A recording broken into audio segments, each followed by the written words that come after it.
मैथिली आ भोजपुरी के सबसे नीक चैनल एपी प्रोडक्शन दरभंगा के एखनई लाल बटन दबाकर सब्सक्राइब करू और घंटी के निशान बटन के जरूर दबाओ ताकि नव नव ऑडियो आ वीडियो अहाँ सब लग तुरंत पहुंच सके।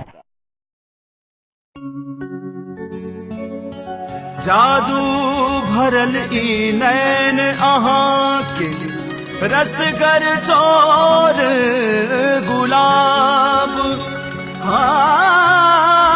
आतुर मोन अही लेल सजनी रहल न जइए आब।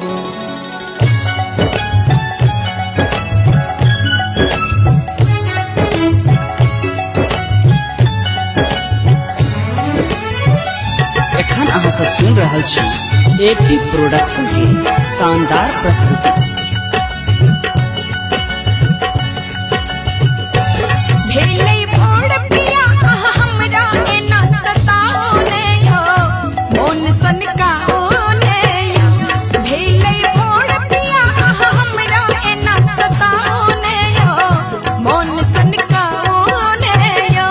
प्यासल मोन हमारी है सजनी कन जुराऊ ने ये लग कन आऊ ने ये। प्यासल मोन हमारी है सजनी कन जुराऊ ने ये लग कन आऊ ने ये।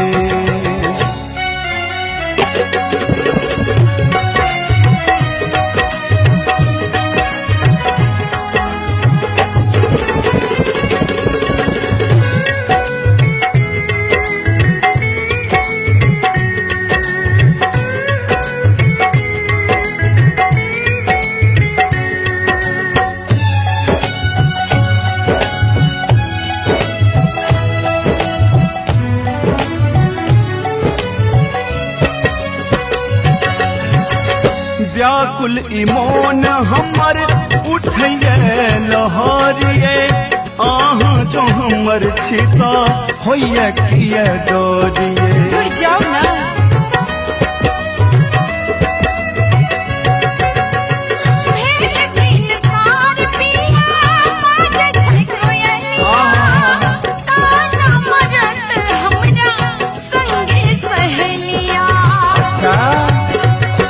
छोरू बात सजनी, छोरू बात सजनी मोन समून मिलाऊ ने लोग कन आऊ ने ये।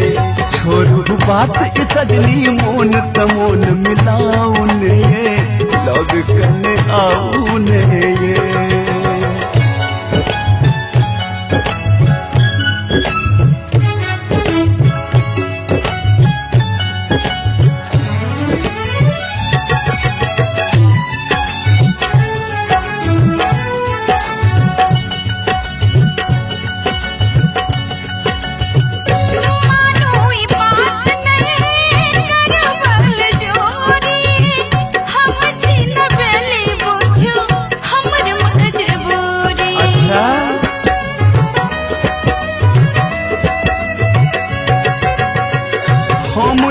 चकोर रानी आहा हमर जानिए दुनू गोटे राजी तखन कर दई की आनिए।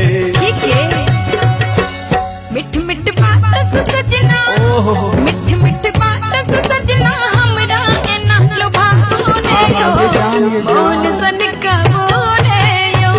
प्यासल मोन हमारी सजनी कन जुराऊ ने लोग कन आऊ ने ये।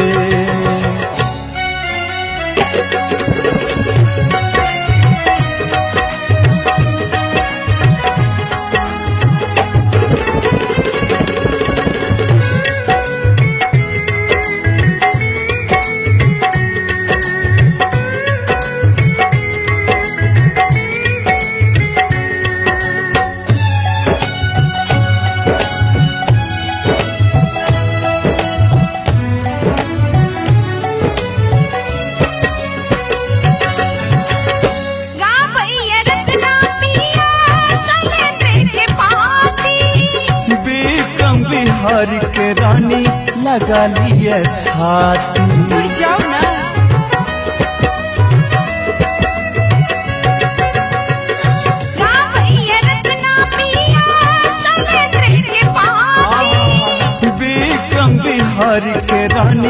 लगा लिए छाती। ठीक है लागल आई के करे जा लागल आई के करे जा हमरा कन में झाने यो लग कने आने यो प्यासल मोन हमारे सजनी कने जुदाऊने ये लग कने आऊने ये लागल आई के करे जा हमरा कन में झाने यो लग कने आने यो प्यासल मोन हमारे सजनी कने जुदाऊने ये लग कने आऊने ये